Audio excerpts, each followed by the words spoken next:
Bismillahirrahmanirrahim. Imam Syafi'i, biografi dan kisah teladan. Biografi Imam Syafi'i. Abu Abdullah Muhammad bin Idris Asy-Syafi'i atau Muhammad bin Idris Asy-Syafi'i atau Imam Syafi'i adalah seorang mufti besar Sunni Islam dan juga pendiri mazhab Syafi'i. Beliau lahir pada tahun 150 Hijriah di Gaza, Palestina. Pada tahun yang sama wafat Imam Abu Hanifah, seorang ulama besar Sunni Islam, dan beliau wafat pada malam Jumat menjelang subuh pada hari terakhir bulan Rajab tahun 204 Hijriah atau tahun 809 Masehi pada usia 52 tahun.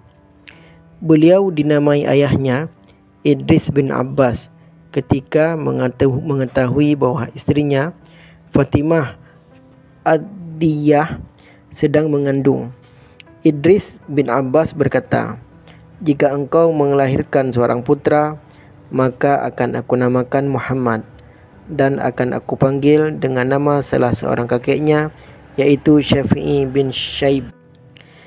Ayah Imam Syafi'i meninggal setelah 2 tahun kelahirannya. Lalu ibunya membawanya ke Mekah, tanah air nenek moyang.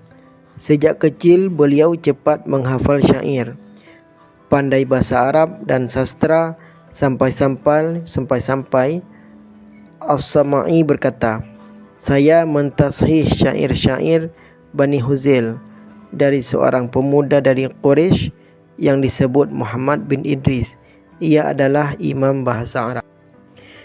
Perjalanan pendidikan di Mekah, beliau berguru kepada Muslim bin Khalid Az-Zanji, Abdurrahman bin Abi Bakar Al-Mulaiki, Sa'id bin Salim, Fudail bin Ayyad, dan beberapa ulama lainnya pada bidang fiqih. Saat usia 20 tahun, beliau pergi ke Madinah dan berguru kepada Imam Malik bin Anas pada bidang fikih. Ia mengaji kitab Muwatta kepada Imam Malik dan menghafalnya dalam 9 malam. Beliau sangat mengagumi Imam Malik di Madinah dan Imam Sufyan bin Uyainah di Mekah. Hal itu terlihat ketika menjadi imam. Beliau pernah menyatakan, seandainya tidak ada Malik bin Anas dan Sufyan bin Uyainah, niscaya akan hilanglah ilmu dari Hijaz. Selain kepada Imam Malik, beliau juga belajar kepada beberapa ulama besar lainnya di Madinah seperti Ibrahim bin Sa'ad, Ismail bin Ja'far, Attaf bin Khalid, Abdul Aziz Ad-Darawardi. Setelah belajar di Madinah, beliau melanjutkan perjalanan ke Yaman dan belajar kepada Mutarif bin Mazin, Hisham bin Yusuf, Al-Qadhi, dan banyak lagi yang lainnya.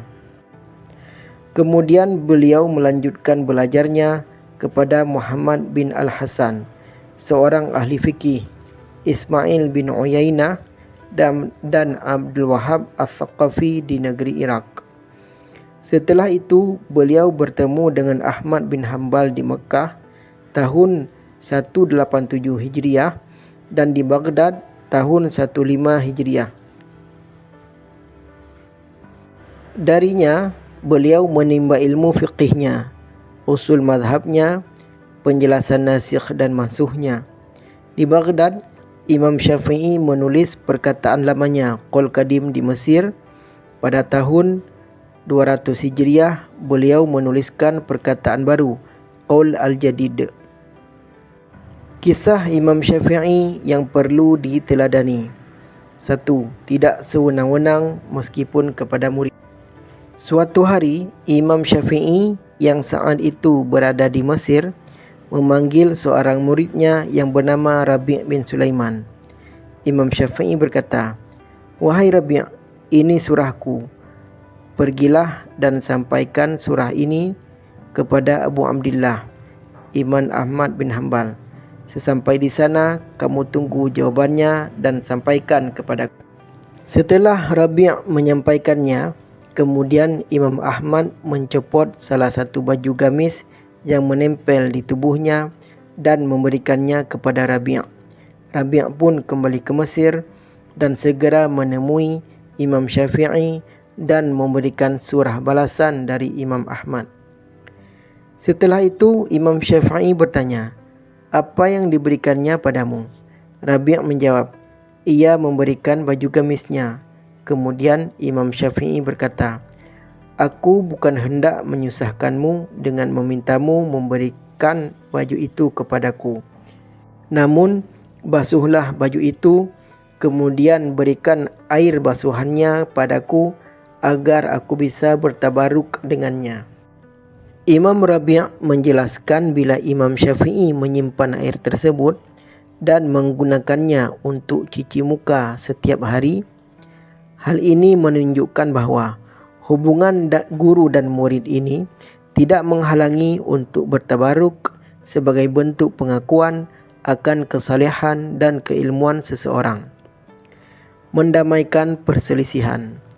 Suatu ketika, Ar-Rabi' sebagai murid memberikan informasi kepada gurunya, Imam Syafi'i, bahawa kondisi di Mesir saat itu terbagi menjadi dua kelompok yang kukuh pada pendapatnya, iaitu kelompok penganut mazhab Maliki dan kelompok penganut mazhab Hanafi. Imam Syafi'i pun memiliki niat untuk mendamaikan dua kelompok tersebut. Perselisihan kedua kelompok itu terjadi karena cara pandang dalam menggali hukum yang berbeda. Kelompok mazhab Maliki berpendapat bahawa jika suatu persoalan hukum tidak ditemukan dalam Al-Quran, maka selanjutnya adalah mencari pada hadis Rasulullah SAW, baik mutawatir ataupun ahad. Sedangkan kelompok mazhab Hanafi berpendapat bahawa setelah Al-Quran, hadis mutawatir saja yang dapat dijadikan landasan. Bila tidak ditemukan, maka selanjutnya dengan melakukan ijtihad dengan akal. Sebagai contoh, dalam menentukan bilangan solat witir, kelompok mazhab Hanafi berpendapat bilangan witir adalah 3 rakaat dengan 1 kali salam. Dalam hal ini, ia lebih memilih menggunakan qiyas karena sesuatu yang memiliki persamaan maka hukumnya sama. Menurutnya, salat maghrib adalah witir dengan 3 rakaat, maka salat witir malam pun disamakan dengan jumlah rakaat yang sama, yakni 3 rakaat dengan 1 salam. Sedangkan kelompok mazhab Maliki mengatakan salat witir harus tersusun dari 2 dan 1 rakaat. Pendapat ini berbeda dengan kelompok mazhab Hanafi yang mendasarkan argumennya pada sebuah hadis yang menyebutkan ganjilnya rakaat salat witir. Menurut kelompok mazhab Maliki, bagaimana bisa diganjilkan jika tidak didahului oleh salat genap, salat 2 rakaat terlebih dahulu? Imam Syafi'i menengahi kedua pendapat tersebut dengan mengatakan bahawa Rasul salat witir dengan 1 rakaat. Oleh karena itu, bilangan rakaat witir adalah 1.